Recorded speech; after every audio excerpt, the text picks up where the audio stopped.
Good evening प्यारे विद्यार्थियों। हम देख रहे थे आपके मानसिक योग्यता से संबंधित चैप्टर।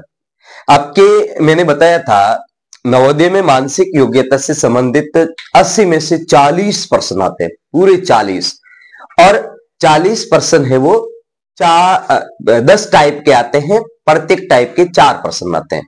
40 प्रश्न कितने टाइप के आते हैं? 10 टाइप के, और प्रत्येक टाइप के 4 प्रश्न बनते हैं आपके। 4-5 चैप्टर हमने पहले पढ़ लिए हैं। आज हम नेक्स्ट चैप्टर पढ़ते हैं, वो है आपका एनालॉजी। किसके बारे में पढ़ेंगे प्यारे विद्यार्थियों? किसके बारे में पढ़ेंगे? सादृश्यता के बारे में। सादृश्यता, शा मतलब सम्मान, क्या? शा मतलब सम्मान, दृश्य मतलब दिखना, समान दिखता है, यानी मैं कह सकता हूं समानता। क्या कह सकता हूं? समानता। यानी दी गई दो आकृतियों में क्या समानता है, वही समानता आपको अगली दो आकृतियों में बतानी है। प्यारे विद्यार्थियों, मैथ का एक चैप्टर हमने पढ़ा था, आपको याद होगा। क्या पढ़ा था? अनुपात एवं समानुपात। अनुपात एवं समानुपात, यह है आपका अनुपात, यानी इन दो में जो समानता है वही समानता इन दो में बतानी है। यानी ये जो प्रश्नवाचक चिन्ह दे रखा है, प्रश्नवाचक चिन्ह दे रखा है, वहां क्या आने वाला है आपको क्या बताना? ये जो प्रश्नवाचक चिन्ह दे रखा है वहां कौन सी आकृति आने वाली है। यानी इन दो में जो समानता है वही समानता इन दो में रहनी चाहिए। अब प्यारे विद्यार्थियों, 10 प्रकार के प्रश्नों में लगभग यही हुआ आपके। किसी आकृति को घुमा करके दे दे, किसी आकृति को छोटी बड़ी करके दे दे, आगे पीछे कर दे, ठीक है, लेफ्ट साइड में घुमा दे, राइट साइड में घुमा दे, मिरर इमेज की तरह बना दे, अंदर वाला बाहर, बाहर वाला अंदर कर दे। सारे चैप्टरों में यही काम हो रहा है। अब देखिए, आपको ऑप्शन दे दिया ए, बी, सी एवं डी, इनमें से क्या आने वाला है। तो प्यारे विद्यार्थियों, हमें ज्यादा कुछ नहीं करना है। सबसे पहले यह देखना है कि इन दोनों में क्या समानता है। सबसे पहले देखना है इन दोनों में क्या समानता है। तो प्यारे विद्यार्थियों, यहां एक एरो था, एज इट इज यहां है, यानी पहली आकृति है उसमें कोई कुछ चेंज नहीं कर रहा है। तो ये जो आपकी पहली आकृति है इसमें कोई कुछ चेंज नहीं होगा। इसमें चेंज है तो ये गलत हो गया, इसमें चेंज है तो ये भी क्या हो गया? गलत हो गया। अब आपको देखना है सी और डी दोनों में से क्या होगा। सी और डी में कोई चेंज नहीं कर रहा है पहले आकृति में। अब दूसरी आकृति को देखें, दूसरी आकृति को इसने उल्टा कर दिया, ये वाला इधर और इधर वाला इधर कर दिया, बस उल्टा कर दिया। तो इसे भी हम क्या करेंगे? इसे उल्टा करेंगे, इसको इधर और इसको इधर कर देंगे, इसको इधर और इसको इधर कर देंगे, जो कि किसमें है? आपकी सी में है, जो कि सी में है। तो आपका आंसर सी राइट हो जाएगा। आंसर कौन सा हो जाएगा? सी। अब प्यारे विद्यार्थियों, प्रश्न संख्या 2 देखें। प्रश्न संख्या 2, अब हमें क्या देखना है? आपको पता है क्या देखना है? इन दोनों चित्रों में क्या समानता है, वही समानता आपको आगे वाले दो चित्रों में बतानी है। प्यारे विद्यार्थियों, यहां हम देखें ध्यान से, तो बाहर तो था आपका ट्रायंगल, ठीक है ना, और अंदर था एक सर्किल। इसने क्या किया? अंदर के सर्किल को बाहर कर दिया और बाहर के ट्रायंगल को अंदर करके उसके अंदर लाइनें बना दी। अब यहां क्या है? बाहर है आपका स्क्वायर एवं अंदर है आपका ट्रायंगल। ट्रायंगल को बाहर कर दो, जो कि इसमें है, इसमें है, इसमें है, मतलब ये वाला तो गलत हो गया, ये वाला गलत हो गया। अब देखिए प्यारे विद्यार्थियों, इसमें क्या हो रहा है? इसमें क्या हो रहा है? बाहर की आकृति है वो एज इट इज अंदर रख रहा है, क्या उल्टी कर रहा है? क्या किसी आकृति को उल्टा सीधा करके रख रहा है? नहीं ना। तो यहां पर देखो, आपका ट्रायंगल किस प्रकार का बना हुआ था और यहां उल्टा बना दिया, तो ये वाला भी गलत हो गया। अब बचा है आपका बी एवं डी। अब बताइए प्यारे विद्यार्थियों, आप बताइए बी एवं डी में से कौन सा आंसर होने वाला है? कौन सा आंसर होने वाला है? ध्यान से देखें तो दोनों के अंदर क्या है? दोनों के अंदर स्कोर बने हुए हैं, दोनों के अंदर स्कोर बने हुए हैं। पर यहां क्या कर रहा है? अंदर जो आकृति बनाई उसके अंदर लाइनें बना रहा है, तो हम भी यहां अंदर जो आकृति बनेगी उसके अंदर लाइनें बनाएंगे, जो कि है बी में। तो आपका बी आंसर है वो राइट हो जाएगा, डी आंसर रॉन्ग हो जाएगा। प्यारे विद्यार्थियों, अब आगे देखें प्रश्न संख्या 3 में। प्रश्न संख्या 3 में क्या कर रहा है? सबसे पहले इनमें क्या समानता है वो देखें, फिर ये वाली समानता इसमें करेंगे। एक आकृति थी जिसके चारों ओर एक सर्किल बना रखा था, इस बार के सर्किल को हटा दिया, बिल्कुल हटा दिया। आप भी क्या करो, बाहर की आकृति को हटा दो भाई, और क्या करोगे, बाहर जो आपका ये त्रिभुज बना है, इस त्रिभुज को हटा दो, अंदर क्या ये बच रहा है? तो क्या ये बच रहा है? खुले थे नहीं, बंद थे, तो इसमें भी बंद है और इसमें भी बंद है, तो बी और सी में से कौन सा होगा? ध्यान ध्यान देकर के बताएं, बी और सी में से कौन सा होगा? सी। क्योंकि इसके अंदर तो लाइनें थी नहीं, जबकि इसके अंदर भी लाइनें बना दी इस प्रकार की, तो ये भी गलत हो गया, आपका सी आंसर राइट हो गया।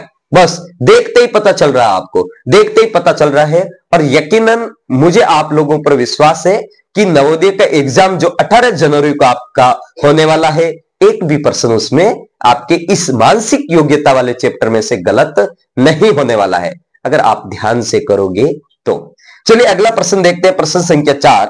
एक स्टार बना रखा है और स्टार के अंदर ये जो आकृति बनी है उसके अंदर इसने लाइनें बना रखी है, लाइनें बना रखी है, और आगे क्या कर रहा है, बाहर वाली चीजें हटा रहा है और लाइनें वाली जो आकृति बनी हुई थी उस आकृति को रख दिया, अंदर की लाइनें थी वो हटा दी, बस इतना ही काम किया। हम भी क्या करेंगे, बाहर के जो थे इसने हटाए, हमने भी हटा दिए, अंदर जो लाइनें थी इन लाइनों को हटाएंगे तो इसमें लाइनें हैं और इसमें भी लाइनें हैं, तो सी और डी तो आपका होगा नहीं।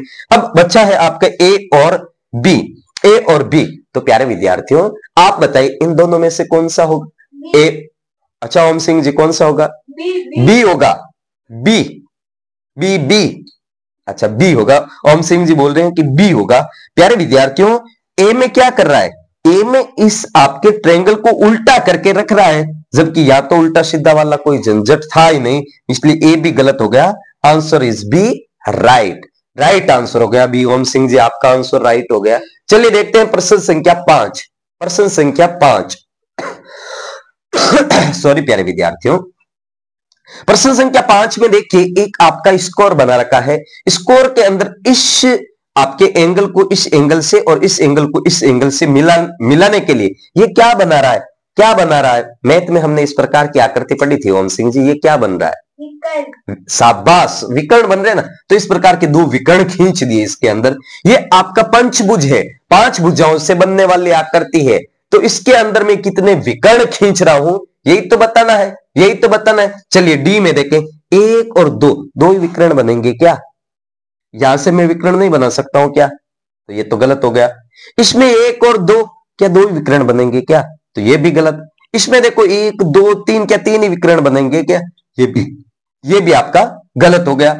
अब इसमें देखें इस कोने को इस कोने से, इस कोने को इस कोने से, इस कोने को इससे, इसको इससे, इसको इससे, यानी ये इतने सारे विकर्ण इसमें मैं बना सकता हूं, तो आपका ऑप्शन ए इज राइट, आपका ऑप्शन ए है वो सही हो जाएगा। समझ रहे हो ना प्यारे विद्यार्थियों, ध्यान से देख करके आंसर देना है। अब हम लेते हैं प्रश्न संख्या 6। प्रश्न संख्या 6 में आपको ए बी सी और डी 4 ऑप्शन दे रखे हैं, इन दो चित्रों को देख करके बताना है इनमें क्या समानता हो रही है आपके अनुसार, क्या समानता? नीचे जो आकृति थी एज इट इज है, एज इट इज है, ऊपर की जो आकृतियां थी एज इट इज है, एज इट इज है, इस आकृति को इसने घुमा करके रख दिया। अब हमें क्या करना है, ये दोनों तो एज इट इज रखेंगे, ये भी एज इट इज रखेंगे, इस आकृति को मैं घुमाऊंगा तो इस प्रकार से उल्टी हो जाएगी, जो कि इसमें है ऊपर, सीधा सा गलत पड़ा है, इसमें भी नहीं, ये भी गलत पड़ा है। इसमें देखो क्या इस प्रकार का अर्धवृत्त बन रहा है, ऐसा आधा वृत्त क्या यहां था क्या? नहीं, तो ये कैसे होगा भाई, ये भी गलत। बच्चा क्या? सी, जो बच्चा वो अपना आंसर है, जो बच्चा वो अपना आंसर है। इस प्रकार आप गलत होने वाले ऑप्शनों को पहले कट कर दो, जो अंत में बचेगा वो आपका आंसर हो जाएगा। और अगर आपको सीधे आंसर मिल रहा है तो सीधा आंसर निकाल दो। हाँ, पर एक बात का ध्यान रखना, आप आंसर मिल जाने के पश्चात भी आपको क्या करना है, मानसिक योग्यता में आंसर मिल जाने के पश्चात भी अन्य बचे हुए 3 ऑप्शनों को एक बार देख लेना, एक बार देख लेना, कहीं इनमें से तो कोई समानता नहीं थी, कोई इनमें से तो होने वाला नहीं था। क्या है कि कभी कभार क्या होता है, आकृति थोड़ी छोटी बड़ी करके भी दे देता है, साइज का थोड़ा अंतर हो जाता है, फिर हम कर देते हैं, घर आने के बाद पता चलता है इसकी तो साइज छोटी थी, ये इसकी साइज का यहां रखा पड़ा है, ठीक है ना। तो आपका ऑप्शन राइट मिल जाने के पश्चात भी अन्य 3 ऑप्शनों को एक बार जरूर देख लें। चलिए प्यारे विद्यार्थियों, अब बात करें प्रश्न संख्या 7 की। प्रश्न संख्या 7 में इन 2 चित्रों में इन दो चित्रों में क्या समानता है, वही समानता इन अगले दो चित्रों में करनी है। यानी यह प्रश्नवाचक चिन्ह आपको दे रखा है, यानी क्वेश्चन मार्क दे रखा है, वह कौन सी आकृति आने वाली है, ए, बी, सी एवं डी में से।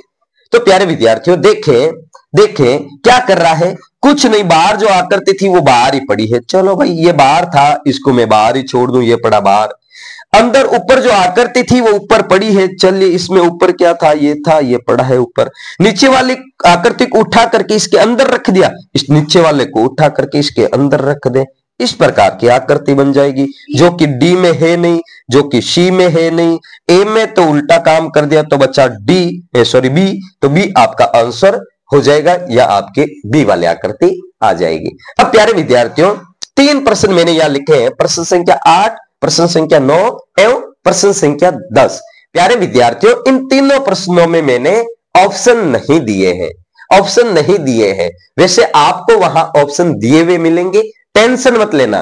पर आपको यहां देख करके, इन तीनों आकृतियों को देख करके अपनी नोटबुक में ये आकृति बनानी है कि आगे कौन सी आकृति आने वाली है। बना ली। प्रश्न संख्या 8 में कौन सी आकृति आएगी, बना ली। चलिए अब मैं बनाता हूं, आप देखना आपने गलत बनाई है या सही बनाई है। प्यारे विद्यार्थियों देखें तो इसने क्या किया, इस आकृति को घुमा करके यहां रख दिया, तो हम भी इसको ऐसे ही घुमाएंगे तो इस प्रकार और ये लाइन इधर आ गई, इस प्रकार की आकृति है वो आपके बन जाएगी। कोई दिक्कत नहीं, कोई टेंशन नहीं। वैसे मुझे आप लोगों पर पूर्ण विश्वास है और मैं पूरे भरोसे के साथ में नियमित रूप से आपकी कक्षाएं हैं वो ले रहा हूं। हाँ कभी कभार स्वास्थ्य की वजह से या कोई अन्य महत्वपूर्ण काम हो जाने के कारण मैं क्लास नहीं ले पाया, तो मेरी कोशिश रही कि अगले दिन में 2 क्लास से आपको प्रोवाइड करवा दूं। तो आपके बचा हुआ जो भी सिलेबस है मैं आपको एग्जाम से पहले पूरा करवा दूंगा। आप जितना मैंने आपको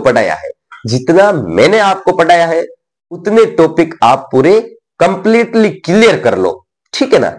चलिए देखते हैं प्रश्न संख्या 9 में ये आकृतियां हैं, इनमें क्या समानता है, आपको आगे वाली आकृतियों में समानता बतानी है। तो प्यारे विद्यार्थियों क्या कर रहा है, बाहर एक स्कोर था, अंदर कुछ फिल कर रखा है, अंदर वाला हटा दिया, स्कोर 3 बना दिए। तो यह आपके क्या है, आपके ट्रायंगल है यानी त्रिभुज है। आप भी इस प्रकार के 1, 2 और 3 त्रिभुज बना दो, अंदर वाला जो था उसे हटा दो। क्या दिक्कत है इसमें, क्या दिक्कत है, इस प्रकार का आंसर हो जाएगा आपके। अब देखिए लास्ट प्रश्न, प्यारे विद्यार्थी ध्यान से देखना, लास्ट प्रश्न, अंतिम प्रश्न गलत नहीं होना चाहिए, आपके गलत नहीं होना चाहिए। क्यों रमेश जी, अरे वाह रमेश जी बोल रहे हैं सर क्या ये बच्चों वाले प्रश्न देते हो। अब क्या करें भाई, क्या करें, आपके एग्जामिनर इस प्रकार के प्रश्न पूछते हैं और 40 में से रमेश जी, ओम सिंह जी एक भी गलत नहीं करते। कभी कभार गलत हो जाता है इनके भी एकाध प्रश्न, फिर कहता है सर मैंने तो ध्यान ही नहीं दिया, आंसर तो ये था। तो रमेश जी आपसे और ओम सिंह जी आपसे भी और जितने भी बच्चे हैं गलत कर रहे हैं, फिर कहते हैं सर ये आंसर था, ऑप्शन ये राइट था, मैंने गलती से ये टिक कर दिया, सर अब सही कर दो। तो ये गलती आप 18 जनवरी के दिन मत दोहरा देना, समझ रहे हो ना रमेश जी। आप दोनों वैसे हॉस्टल के विद्यार्थी हो और चाहते विद्यार्थी हो, मेरे सबसे प्यारे स्टूडेंट है जो मेरे सामने बैठे हैं, ठीक है ना। 24 घंटे मेरे साथ रहते हैं घुल मिल करके, ठीक है, फ्रेंडली रहते हैं हम सब लोग, ऐसा कुछ है नहीं। तो आपसे और जितने भी वीडियो देख रहे हैं उनसे भी एक गुरु होने के नाते, एक शिक्षक होने के नाते, आपका एक ट्यूटर होने के नाते मैं आपको एक सजेशन दूंगा कि प्यारे विद्यार्थियों अगर आप भी गलती से कोई गलत फील कर दे तो फिर कहते तो अरे ये होना चाहिए था, मुझे पता था, मैंने गलत कर दिया, तो इस प्रकार की गलती आप 18 जनवरी के दिन मत दोहरा देना। क्या इस प्रकार की गलती आप 18 जनवरी के दिन मत दोहरा देना, यानी ऑप्शन को सटीक एकदम देख करके, ध्यान से देख करके, फिर जो राइट ऑप्शन मिला है उसके अलावा बचे हुए 3 ऑप्शनों को भी देख ले, कहीं इनमें से तो नहीं हो रहा है कोई, फिर आंसर को फिल करें। और ओएमआर सीट में आंसर फिल करते वक्त यह भी देखें कि प्रश्न संख्या 6 है तो ओएमआर सीट में क्या प्रश्न संख्या 6 है, आप यहाँ बी आंसर या सी आंसर कर रहे हो क्या, उसमें ये सी आंसर, सी ऑप्शन है वही फिल कर रहे हो। इतनी ध्यान से आपको मार्कशीट भरनी है। एक प्रश्न की गलती, मात्र एक प्रश्न की गलती आपसे आपकी स्कूल दूर कर सकती है, और मैं नहीं चाहता हूं कि आपसे आपकी स्कूल है वो दूर हो जाए। आपको आपकी स्कूल मिले, आपको आपकी स्कूल है वो मिले। आप निरंतर प्रयास करते रहें, आप निरंतर प्रयास करते रहें। कहते ना कि मैं चलता रहूंगा पथ पर, चलने में माहिर बन जाऊंगा। क्या, मैं चलता रहूंगा पथ पर, चलने में माहिर बन जाऊंगा। या तो मंजिल मिल जाएगी या एक अच्छा मुसाफिर बन जाऊंगा। तो आपको तो मंजिल पानी है, आपको क्या करना है, आपको मंजिल हासिल करनी है। चलिए, आपको मैदान है वो फतेह करना है, मैदान में जीत करके दिखाना है। ठीक है, हार नहीं माननी है प्यारे विद्यार्थियों, कभी भी हार नहीं माननी है। मैदान में आने की हिम्मत आपने कर ली है, ये हिम्मत है वो आप में क्या भरेगी, जोश भरेगी। और इस जोश से आप चलोगे तो 18 जनवरी को होने वाले पेपर में आप अच्छे अंक हासिल कर पाओगे। चलिए प्यारे विद्यार्थियों, अब देखते हैं अंतिम प्रश्न, प्रश्न संख्या 10। आप भी बोलोगे सर क्या आप बातें शुरू कर देते हो बीच बीच में, क्या है कि थोड़ा हो जाता है आपको थोड़ा मोटिवेट कर दे ऐसे लगता है। आप मेरे चाहते विद्यार्थी है, आप प्यारे स्टूडेंट है, तो आपको ये सारी बातें बताना भी जरूरी है ना। चलिए प्यारे विद्यार्थियों, सिर और कैप दे रखा है, क्या समानता है इनमें, सिर और कैप में क्या समानता है भाई। सिर के ऊपर पैंट तो पहनने से रे, सिर के ऊपर क्या पहनेंगे, क्या पहनेंगे भाई, टोपी पहनेंगे, कैप पहनेंगे। चलिए तो हाथ दे रखे हैं, तो हाथों में क्या पहनेंगे, है पैंट पहनेंगे हैं, तो हाथों के जो आपके ग्लव्स आते हैं वही पहनेंगे ना, हाथों के जो ग्लव्स आते हैं वही तो पहनेंगे। तो आपके हाथों की जुराब है, ग्लव्स कहते हैं उन्हें, ठीक है, तो वो आपका आंसर हो जाएगा। तो प्यारे विद्यार्थियों, ये आज का अपना छोटा सा सादृश्यता वाला टॉपिक था। इस टॉपिक में से आपके एक भी प्रश्न गलत नहीं होना चाहिए। अगर मानसिक योग्यता में आपके कोई प्रश्न गलत हो रहे हैं तो मैं आपसे नाराज हो जाऊंगा। फिर मत कहना सर आप तो रूठ गए, आप नाराज हो गए, फिर मनाना मत मुझे, मैं फिर मानने वाला नहीं हूं, ठीक है ना, मैं आपसे नाराज हो जाऊंगा यकीनन। तो आपको इस 40 प्रश्नों में से एक भी प्रश्न है वो गलत नहीं करने हैं।